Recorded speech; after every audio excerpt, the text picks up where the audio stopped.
રાજસ્થાનમાં ભાજપની સરકાર બની છે અને ત્યાં તેમણે વાયદો કર્યો હતો કે રાજસ્થાનની ગૃહિણીઓને એટલે કે ઉજ્જવલા યોજના અને જે બીપીએલ પરિવારો છે તેમને અમે 450 રૂપિયામાં બાટલો આપીશું।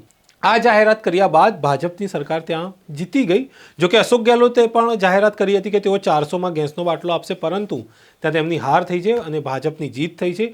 હવે રાજસ્થાનની સરકારે ત્યાં જે આ યોજના શરૂ કરી તેનું જે એડવર્ટાઇઝ છે તેની એડ પણ ગુજરાતના અખબારમાં ગુજરાતીમાં છપાવી હતી, એટલે ક્યાંક ને ક્યાંક તેને લઈને ગુજરાતીઓમાં પણ જોવા મળ્યું હતું કે જ્યારે રાજસ્થાનની સરકાર છે જે 450માં જો ગેસનો બાટલો આપતી હોય અને એ પણ આ વખતે જીતી હોય, તો ગુજરાતમાં તો છેલ્લા ઘણા સમયથી એટલે કે 30-25 વર્ષથી ભાજપની સરકારનું રાજ છે।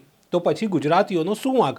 આને લઈને જ હવે આમ આદમી પાર્ટી મેદાને પડી છે અને તેમણે આંદોલન શરૂ કર્યા છે। ગુજરાતના વિવિધ નગરોમાં તેઓ રસ્તા પર ઉતર્યા છે અને તેમણે શરૂઆત કરી છે આંદોલનની કે ગુજરાતને પણ 450 રૂપિયામાં ગેસનો બાટલો આપો। આને લઈને જ હું આપની સાથે આ વિડીયોમાં વાત કરીશ। નમસ્કાર, નવજીવન ન્યૂઝમાં આપનું સ્વાગત છે। હું છું આપની સાથે ફૈસલ મંસૂરી।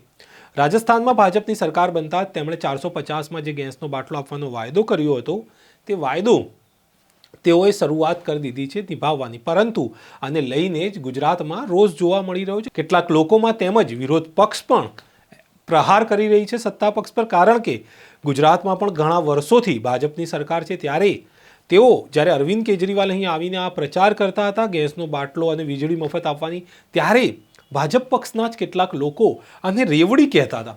હવે એ જ રેવડી ત્યાં યોજના રાજસ્થાનમાં બની ગઈ છે અને એ જ રાજસ્થાનની અંદર 450 રૂપિયાનો બાટલો ભાજપની સરકાર આપી રહી છે। ત્યારે આમ આદમી પાર્ટીના જે નેતાઓ અને કાર્યકર્તાઓ છે તેઓ હવે રસ્તા પર ઉતર્યા છે અને તેઓ રસ્તા પર ઉતરીને આંદોલન કરી રહ્યા છે કે ગુજરાતને 450 રૂપિયામાં બાટલો મળે।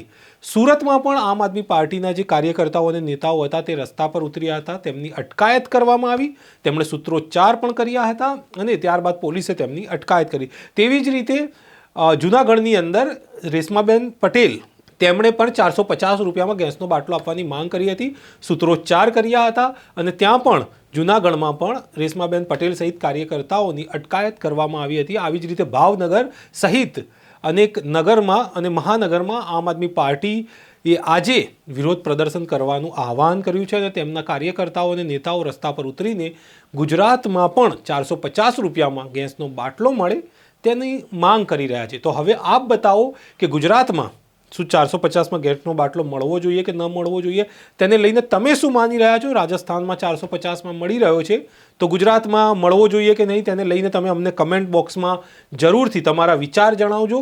હાલ સમાચારમાં બસ આટલું જ। અમે સમાચારોને સતત અપડેટ કરતા રહીએ છીએ, તેથી અમારી ચેનલને જોડાઈને લાઇક, શેર, સબસ્ક્રાઇબ કરવાનું ભૂલશો નહીં। ફરી મળીશું એક નવા વિષય સાથે, ત્યાં સુધી નમસ્કાર।